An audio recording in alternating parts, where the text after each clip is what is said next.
Entonces, vamos a orar y comenzar de aprender de este libro, hermoso libro de Mujer de la Palabra, y también el hermoso libro que nos ayuda a estudiar lo más importante que es la Biblia. Entonces, oremos. Dios, te doy muchísimas gracias por poder estar aquí reunidas. Gracias, Señor, porque por tu Hijo nos has salvado. Gracias porque no lo merecemos, pero nos da abundantemente más de lo que merecemos en esta vida, Señor, y en la venidera. Te pido, Dios, que nos ayudes a humillar nuestros corazones delante de ti, a enfocar nuestra mente en este aprendizaje, en cómo podemos crecer, en conocer la Biblia y aplicarla también a nuestras vidas, poner esa enseñanza en práctica. Que tu Espíritu Santo sea nuestra guía, nuestra ayuda, y que nos llena, Señor, del fervor y amor por tu palabra. Pedimos todo esto en el nombre de Jesús. Amén. Ok. El tema de ese capítulo es estudiar con proceso. Entonces, se trata, dice, poniendo todo en práctica. Y quiero primero también, antes de comenzar, quiero agradecer a Roxana y a Erika por dar los estudios las últimas 2 semanas cuando estaba afuera. Y estoy agradecida con Dios porque tengo amigas en la fe en las cuales puedo confiar y saber que hicieron un genial trabajo. Estoy muy agradecida por eso, que somos un equipo. Y ya estamos en capítulo 6. Y el enfoque de la autora en este libro es que nosotras sepamos cómo estudiar la Biblia. Esa es la razón de escribir su libro. Y en el libro tiene 5 P, ¿verdad? Explica un proceso de 5 P. Y vamos a ver los P en un ratito. Pero eso es su enfoque, de enseñar los 5 P, y en realidad lo voy a repasar ahora mejor. Lo repaso ahora y vamos a hablar de 4 de los 5 porque falta una para la semana que entra. El primero era propósito, y es que ver la gran historia de Dios en la Biblia. Entonces era una palabra muy grande, metanarrativa, que explica su gran historia desde Génesis hasta Apocalipsis. Y en ese propósito vemos su creación, vemos la caída del ser humano, vemos redención y vemos restauración. Entonces, cuando leemos la Biblia podemos ver estas diferentes etapas de esa historia en la Biblia. Y el segundo es perspectiva, y eso fue lo que enseñó Erika con las 5 preguntas arqueológicas.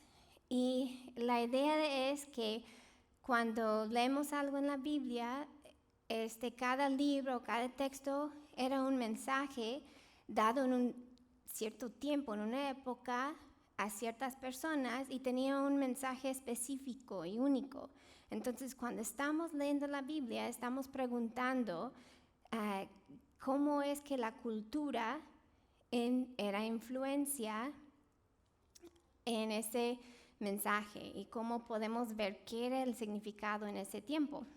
Y el tercero es la paciencia, que compartió Roxana la semana pasada, y es de resistir la tentación de apurarse a la aplicación, de buscar respuestas en comentarios y buscar las respuestas de afuera en vez de hacer el trabajo de escarbar, de leer, de releer,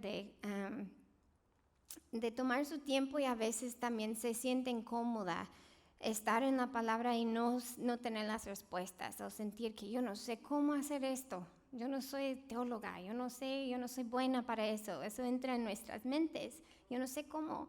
Pero en ese sentimiento de seguir adelante, Dios, ayúdame, cada paso es ganancia. Y eso es la paciencia. Y el cuarto, lo que vamos a ver hoy es el proceso. Eso es muy importante. Para mí es uno de los más importantes de los pasos porque ese proceso se llama el método inductivo. Ella explica todo, no dice ella que es método inductivo, pero es lo que es. Si uno va a un seminario o si uno habla con un pastor que ha sido entrenado, va a decir es un método inductivo y han sido entrenados con ese método. Pero ella nos explica el método de una manera sencilla, que es lo que necesitamos, lo básico, como mujeres en la iglesia. Entonces, ese método tiene pasos. Entonces, esos son los miramos 4P del libro, ¿okay? Y ahora vamos a ver otros pasos, pero del método inductivo, ¿okay? De cómo estudiar la Biblia. Y los 3 pasos en ese método inductivo, en el proceso que explica, el primer paso es la comprensión que dice. Entonces, la primera cosa que vamos a estar haciendo es qué dice. La segunda cosa es la interpretación, qué significa. Y tercer paso es aplicación, cómo debería de cambiarme. Y todo ese proceso es importante y no se trata, a veces cuando leemos la Biblia, leemos pensando qué significa ese texto para mí. Leemos la Biblia, estamos pensando en mí, ¿qué significa ese texto para mí? Pero la pregunta es, ¿qué significa? No tanto para mí, pero ¿qué significa? Y poner el enfoque en qué es el significado del texto, el significado que quería comunicar el autor y el significado que quería que los oyentes entendieron, ¿verdad? En ese entonces, eso es lo que queremos buscar. Y vamos a enfocar ahora en el primer paso, que es la comprensión. Paso 1 del método inductivo, que es la comprensión. Y es, ¿qué dice? ¿Qué dice? ¿Qué dice el texto? Y Jen Wilkin, en página 102 del libro, voy a leer lo que dice. Dice, una adecuada comprensión es lo que permite que se produzcan una debida interpretación y aplicación. Tiende a ser el paso más descuidado y mal entendido en todo el proceso de estudio bíblico y no le damos el tiempo. El paso de comprensión es el paso que más descuidamos cuando estudiamos la Biblia o cuando leemos. Es el primer paso y pasamos por encima muchas veces de ese paso. Es sencillo, pero a veces no lo hacemos. Es súper importante y si no hacemos este paso, agregamos nuestros propios pensamientos al texto o perdimos el enfoque principal del texto. Entonces, este paso es simplemente observar el texto, observarlo y ver qué dice.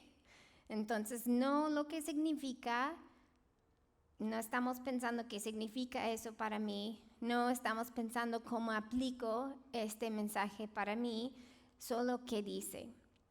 Entonces, hay un enfoque en palabras que se repiten. Si lees un capítulo en la Biblia y lees que se repite muchas veces la palabra gracia en este pasaje, entonces gracia es algo importante. El autor quiere hablar de gracia. Entonces tomas nota de gracia, ¿okay? O en detalles, por ejemplo, si estamos viendo los 10 mandamientos y cuándo fueron dados los 10 mandamientos. Eso nos ayuda en la historia de Israel, qué vino antes de los 10 mandamientos y qué vino después. También puede ser si era un mandamiento corto, un mandamiento bien largo de 5 o 6 versículos. ¿Por qué hizo eso el autor? ¿Qué quería expresar con ese hecho? pero estás observando más que todo. ¿Dónde están en el contexto? Estás observando el orden de los mandamientos, que era primero, segundo, tercero. Y mira, mandamiento 5 tiene tantos versículos. Interesante. Y solo es observar quiénes son las personas en el texto o la geografía, dónde están. Entonces, ¿qué están haciendo? ¿A dónde van? Esos son los detalles.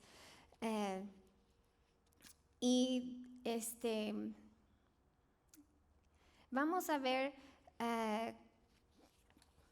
después de que yo he escuchado que uno no es mejor no interpretar un pasaje hasta que lo hayas leído por lo menos 10 veces. Imagínense. Entonces, hay que conocerlo bien, hasta comienza a memorizarlo porque lo ha visto tantas veces. Hemos tenido estudios de mujeres y estamos estudiando un libro y hasta que yo estoy en la cocina y escuchándolo vez tras vez, tras vez, tras vez para notar cosas, y cada vez noto algo que yo no notaba antes. Y es solo observación. ¿Qué dice? Nada más. Entonces no hay que apurar ese paso. Después de haberlo hecho varias veces y haber anotado, llegamos al segundo paso, que es la comprensión. Y en la comprensión es que, déjame ver, ¿qué significa, verdad? Tengo un error en mis notas y me está confundiendo. ¿Qué significa? Y en la comprensión tenemos varias herramientas para usar en nuestra comprensión. Y eso es en la comprensión también vemos que podemos usar copia del texto. Podemos usar, ya mencioné, lectura repetitiva. Anotación es donde marcas palabras que se repiten. Un diccionario puedes usar para interpretar, para saber el significado de las palabras. Y también un bosquejo. Ella explicó en más detalle cada uno de esos en su libro, pero lo que yo recomiendo mucho es la lectura repetitiva. Recomiendo mucho, todos son buenos, pero digo cosas que han hecho una gran diferencia. Para mí es una copia impresa del texto, porque tienes el libro o el texto en una hoja con espacio, lo imprimo y después ahí puedo anotar y rayar y toda la cosa, que no hay espacio en la Biblia para hacerlo. Entonces eso lo recomiendo. Y si van a estar en nuestro estudio de mujeres, vamos a estudiar un libro de la Biblia en el otoño, después de este tiempo, de este libro, y les vamos a dar impresa el libro para que ustedes pueden marcar, anotar y divertirse ahí. Y también leyendo otras traducciones, tal vez leyendo un versículo en una traducción y vas a otra traducción y te da más idea de lo que significa el texto. Y estas son las herramientas de la comprensión de qué dice el texto, cosas que puedes ocupar para conocer más qué dice. Y ahí también puse ahí, no sé si sale, pero sí, gracias si lo dejas ahí, Freddy, porque todavía me quedé en el otro. Preguntas de reflexión. No hay que hablarlo. Ya, avanzamos con interpretación. ¿Qué significa eso? Entonces, ese es el segundo paso, y ese es el paso de, ok, estoy leyendo, pero ¿qué quiere decir este texto? Y después de tener un buen tiempo de estar observando la estructura, el lenguaje, los detalles del texto, podemos avanzar y buscar el significado del texto y contestamos qué significa. Y no es, como dije antes, no es qué significa para mí, es pero por qué el autor lo hizo así. Entonces, los 10 mandamientos están en un orden específico, ¿y por qué será? ¿Por qué están en ese orden? Eso es interpretación, buscando el por qué. Observé que están en una orden, pero ¿por qué será? fueron dados en un tiempo específico en la historia de Dios. ¿Por qué Dios escogió dar los mandamientos en este tiempo? ¿Qué necesitaba su pueblo? ¿Cómo es que Dios proveó a su pueblo en su tiempo perfecto?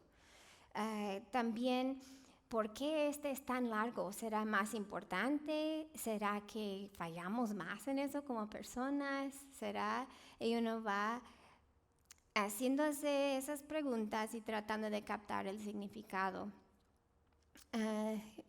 También en la oración, en la oración del Señor, el modelo de oración que Jesús hace, los pronombres son nosotros, nuestro. ¿Por qué será que lo puso plural? No mi pan diario, pero nuestro pan diario. ¿Ves? Entonces, si observa la oración del Señor, es plural. Los pronombres son plurales, nosotros, nuestro. Y ¿será que habla acerca de la unidad en el cuerpo? Y en la interpretación puedes usar referencias cruzadas. Es mejor que la Biblia, dejar que las escrituras interpretan a las escrituras. Entonces, y la otra herramienta es parafraseando. En cuanto a las referencias cruzadas, si estamos tratando de entender lo que la Biblia expresa, el mejor lugar sería buscar en la Biblia donde habla de las mismas cosas.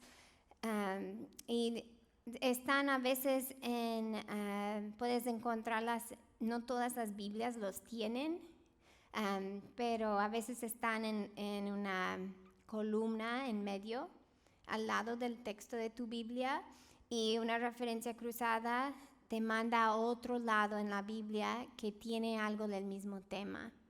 Y si no, yo también por internet he buscado referencias cruzadas en internet, en Google, y pongo el enlace, el versículo, y me da una lista, si no lo tiene en su Biblia. Y estamos viendo qué significa.